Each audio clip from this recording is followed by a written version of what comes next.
like a challenge, and I've decided to take out the Nikon SP, which is one of their last rangefinders that they produced in 1957. The P stands for professional, and I'm going to give it a whirl out here in the woods with my Western Euromaster Mark II.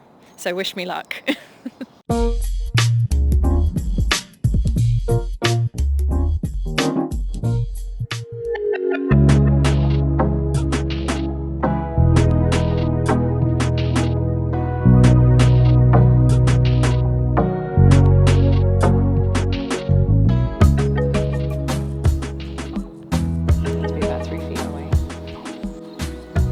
That it's too bright. What? And now it doesn't work.